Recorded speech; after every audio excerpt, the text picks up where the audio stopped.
warahmatullahi wabarakatuh. Salam Om Swastiastu, Namo Buddhaya, salam kebajikan, rahayu, salam sejahtera bagi kita semua. Hai, salam literasi. Perkenalkan, nama saya Karin Aida Putri, siswi SMP Negeri 25 Kota Bandung. Saya di sini akan menyampaikan laporan baca tentang tantangan sepekan satu buku. Judul buku yang saya baca adalah Kamar 807. Buku ini dikarang oleh Rizka, dan buku ini dicetak pada Juni 2024. Halaman yang terdapat pada buku ini adalah 272 halaman. Jenis buku ini adalah fiksi. Nomor ISBN pada buku ini adalah 9786231006745. Penerbit buku ini adalah PT Tekad Media Cakrawala. Kalian tahu kan bahwa banyak sekali anak di dunia ini yang kurang kasih sayang dan disakiti oleh keluarganya sendiri. Dan itu terjadi pada hidupnya Valeni Windy LG. Windy sedari kecil seringkali mengalami kekerasan yang dilakukan oleh ayah dan kakaknya sendiri. Setelah sering mendidik anaknya, ayah Windy menitipkan Windy ke asrama Cemara Putih. Windy sangat sedih karena ia rasa ayahnya sudah tidak ingin mengurusnya lagi. Tetapi Windy berharap di asrama Cemara Putih ini ia mendapatkan kehidupan yang jauh lebih baik dari sebelumnya. Tetapi ternyata ia tidak luput dari trauma masa lalunya. Ketika ia tidur seringkali bermimpi tentang trauma-trauma yang membuat ia takut. Dan Windy seringkali melempar barang miliknya hingga rusak sebagai pengungkapan rasa takut terhadap pikirannya yang sangat kacau seperti badai. Leukemia atau kanker darah, penyakit mematikan. Penyakit ini menetap di tubuh Ain Caroline.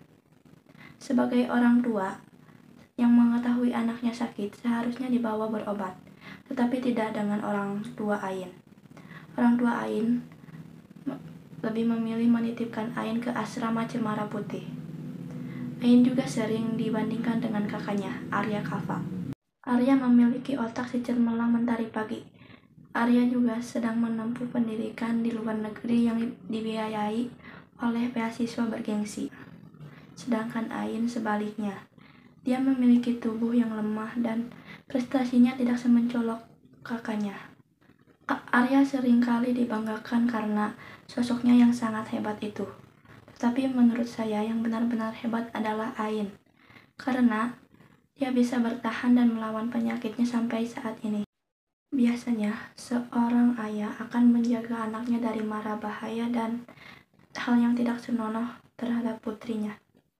Tetapi bagaimana jika seorang ayah itu yang mengorbankan putri kandungnya sendiri?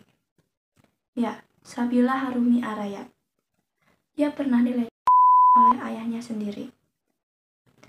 Pada akhirnya, Sabila melaporkan perlakuan itu kepada kepolisian. Kepolisian pun segera menanggapi hal itu. Ayahnya Sabila ditangkap dan dipenjara. Seorang ibu seharusnya sedih ketika mengetahui anaknya dilecehkan oleh suaminya.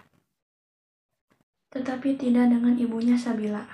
Ibunya Sabila lebih memilih memarahi Sabila karena telah melaporkan suaminya atau ayahnya dari Sabila ke kepolisian sehingga dipenjara. Sabila yang cukup berani pun, dia membalas perkataan ibunya. Hingga ibunya lebih marah lagi dan setelah kejadian itu, Sabila pun dititipkan ke asrama Cemara Putih. Jane Leonardo Putri, korban perundungan selama 1 tahun di sekolahnya. Warga sekolah mengetahui bahwa Jane dirundung, tetapi mereka seolah-olah tidak bisa melihat, tidak menanggapi hal itu. Pada suatu hari, Jane mendengar bahwa si perundung mengakhiri dan pada saat hari itu, Jane disuruh ke ruangan kepala sekolah. Jane berhadapan dengan kepala sekolah. Jane kaget karena ia dituduh sebagai penyebab si perundung mengakhiri hidupnya. Karena nama Jane ada di tulisan tangan si perundung sebelum mengakhiri hidup. Jane membalas perkataan kepala sekolah tentang ia dibully selama 1 tahun di sekolahnya tetapi tidak ditanggapi. Kepala sekolah tampak kesal dan mendekati Jane. Jane yang mencurigai hal itu pun mundur dan memegang pisau yang ada di sana. Jane berkata kepada kepala sekolah agar tidak mendekati dia. Tetapi kepala sekolah ngeyel. Kepala sekolah tetap ingin mendekati Jane. Tetapi kepala sekolah terpeleset dan tidak sengaja yang dipegang Jane. Jane pun dikeluarkan dari sekolah dan ayahnya juga marah dan pada akhirnya Jane dititipkan ke asrama Cemara Putih. 4 remaja tadi disatukan di kamar 807 yang katanya istimewa menurut kepala asrama atau Pak Wisnu. Mereka berjuang demi kebahagiaan yang mereka impikan selama ini. Mereka berharap bahwa di asrama ini mereka mendapatkan ketenangan dan kebahagiaan yang mereka impikan. Tetapi harapan itu musnah ketika kepala asrama atau Pak Wisnu mengusik kehidupan mereka. Tapi mereka bisa melawan. Dan pada akhirnya Jane bertindak. Jane pergi ke ruang komunikasi dan menelepon pihak kepolisian melaporkan hal itu. Beberapa saat kemudian Jane mendengar bahwa pihak kepolisian sudah datang. Jane pun pergi ke tempat pihak kepolisian itu berada. Saat sudah dekat dengan tempat itu, Jane melihat 2 polisi sedang mengobrol dengan Pak Wisnu. Mereka mengobrol santai. Jane pun curiga dan Jane mendekati polisi itu.